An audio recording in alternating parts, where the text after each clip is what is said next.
Muito bom dia para todo mundo. Hoje é dia 8 de maio de 2020 e vamos aí comentar mais algumas coisinhas sobre economia e tudo mais. Bom, nós temos uma notícia muito péssima, né, que aconteceu ontem. Nós vamos falar de vários assuntos, nós vamos falar de rodízio, de veículos, nós vamos dar uma introduçãozinha sobre criptomoedas e tudo mais, mas vamos falar sobre o que mais me preocupa nos dias atuais, que além do corona é a questão do dólar, né? O dólar bateu um recorde violento ontem, ele chegou a bater 5,87, depois deu uma quedazita, mas manteve-se firme e forte e travou em 5,84. Se ele continuar nessa porcentagem de 2%, antes de fechar o mês, bem antes de fechar o mês, porque nós não fechamos nem um terço do mês ainda, nós já estaremos nos R$6, 6 e alguma coisa. Algo que eu já tinha profetizado lá atrás,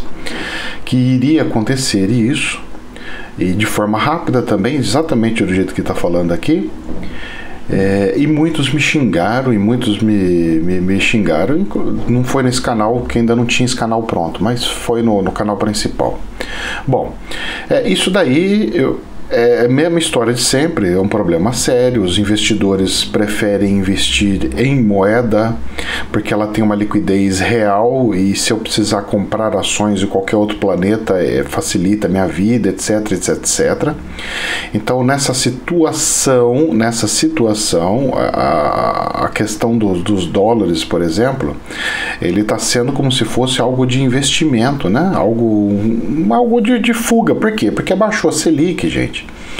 E quem que vai querer deixar o dinheiro parado? É muito melhor eu pegar, em vez de eu ter esse rendimento de 3%, que é o valor da Selic por ano, é muito melhor, mas é muito mais inteligente eu pegar e comprar dólar e largar lá. Falar, esse dinheiro era para ficar parado, em vez de render ali, é melhor não render nada, mas eu não perder, eu não desvalorizar, porque a desvalorização é o que destrói a moeda das pessoas, não é só a inflação. A inflação é algo interno, local, que se percebe e se tem a sensação de que está perdendo dinheiro, o seu dinheiro está sumindo e que você não está tendo mais poder de compra. Certo? Isso é um efeito, a inflação é um efeito, mas as causas do efeito é essa questão infelizmente, questão de câmbio, de desvalorização da moeda. E numa desvalorização dessa, se o governo quiser produzir moeda, ele está ferrado, ele não pode fazer isso, ele não pode fazer isso daí. Se ele fizer, ele está lascado. O que eu posso tentar imaginar é que o ministro da Economia, ele está deixando, e para ele está apostando, ele fala assim, eu vou apostar e eu não quero nem saber, e eu sou um apostador e eu gosto de pedir truco, e eu vou levar esse dólar lá em cima, porque aí a hora que tiver lá em cima eu vendo a minha reserva. E aí eu pego muito mais dinheiro, porque olha, se eu vendesse naquela época, eu ia ter 1 trilhão e 100 bilhões. Se eu vender agora, eu tenho 1 trilhão e 500 milhões. E se subir mais não sei quanto, eu vou ter 2 trilhões. É mais ou menos essa jogada que eu acredito que esteja acontecendo. Não é sadio acontecer, tá? Eu não acho muito sadio. Por mais que seja bom para o governo, para a instituição que explora e toma 30% do nosso salário, ou seja, 27,5%, né, que é o imposto de renda, uma instituição que rouba além desse imposto de renda, ainda pega mais outros impostos, fazendo com que a gente deixe metade dos nossos salários com impostos, porque isso é a realidade. Eu acho que essa medida para enriquecer o governo e empobrecer as pessoas não é muito sadio. É bonito, mas não é sadio. Se eu fosse um capitalista feroz e não estivesse nem aí com os seres humanos, que o lado da capital fosse muito mais importante que o lado humano, eu faria exatamente isso. Apertaria o máximo e deixa as coisas acontecer. Agora, como não sou, eu prezo que o governo seja um organismo de proteção e administração humana, e não burocrática e não de si. Bom, dito isso, vamos ver as questões da Bolsa de Valores. Ontem, a Bolsa de Valores internacionais subiram e a do Brasil não. Ela fechou com uma queda de 1,2%. Manteve-se em torno de 78 mil pontos, certo? Então, dentro de um cronograma. Hoje, as bolsas internacionais estão subindo de novo.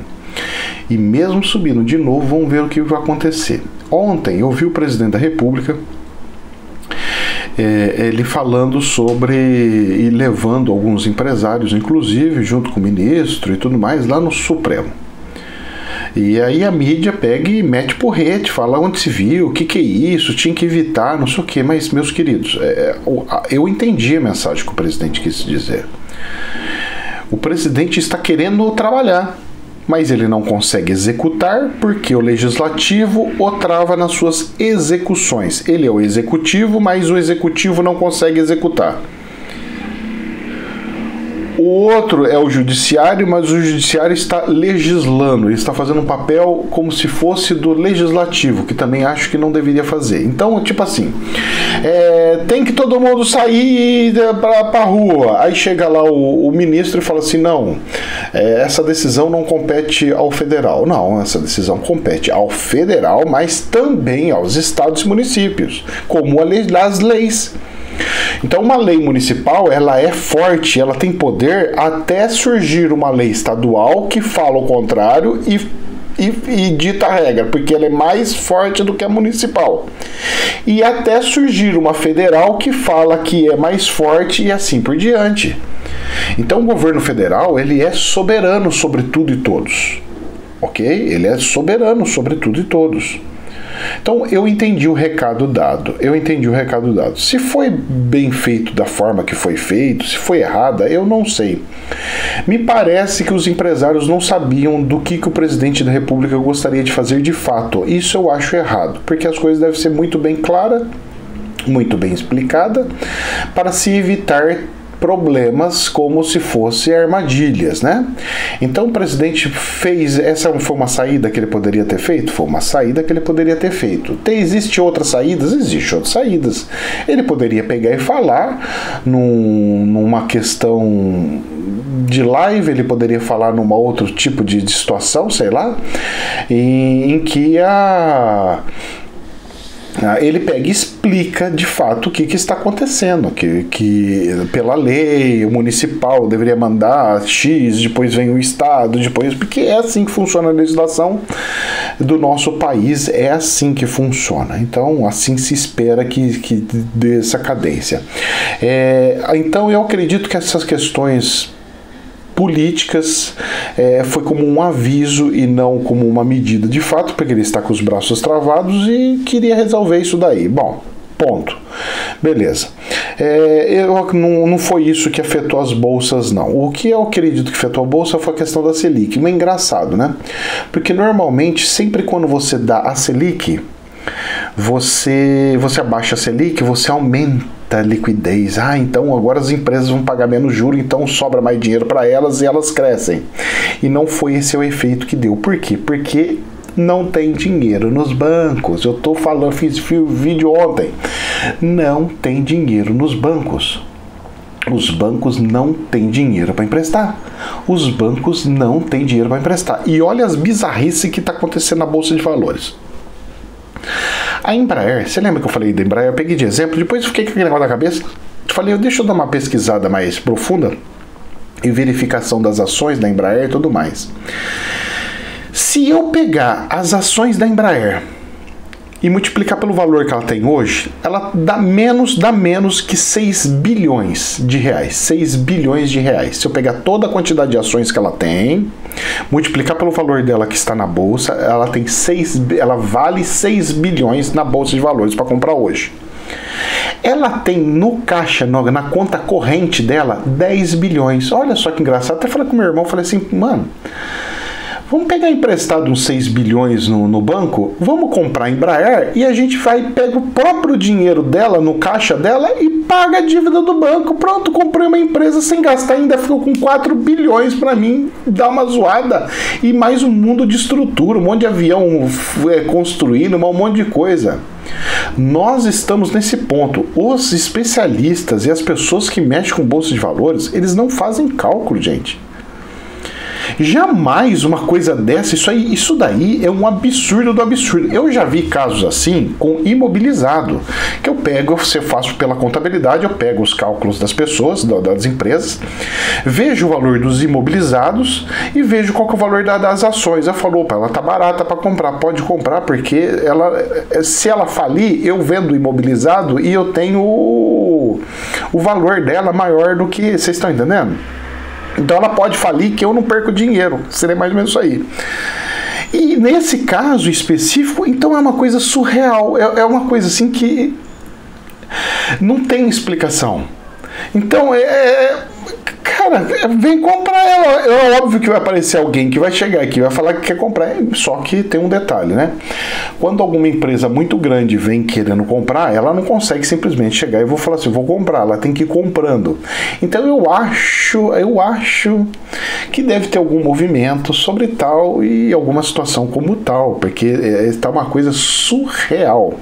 E essa dívida grossa da coisa é para pagar daqui 2 anos, ou seja, só daqui 2 anos que ela vai pagar. Ela tem uma dívida de 13 bi, tem 10 bi e tem uma dívida de 13. Eu tô chutando, tô arredondando tudo, tá? Aí o que acontece? Você fala assim, nossa, mas tem uma dívida de 3, tudo bem, tem uma dívida de 3, mas tem um monte de avião já em produção para entregar. Então não é bem assim que a coisa foi. Então são algumas coisas surreais que eu tô vendo, que eu tô assim, bom... Eu, inclusive, até comprei um pouco de ações, porque é óbvio que vai subir. Eu posso errar a data, quando vai subir, se amanhã ou depois, porque eu preciso que alguma corretora, que alguém tenha o mínimo de cérebro possível, que veja tal fato e pegue e fala assim, enfia todas as ações, aí vão comprar tudo que tiver, porque tá barato demais, moço. Ai, Deus do céu. Bom, rodízio em São Paulo. Veja bem, o prefeito de São Paulo lá tá querendo fechar, fazer rodízio de par e ímpar. Olha os problemas que esse homem vai gerar nisso daí. Pensa só, você trabalha na área de saúde. Vamos imaginar que você trabalha hoje. Você chega cansado, 12 horas de trabalho e tal, não sei o quê. Você só tem um carro.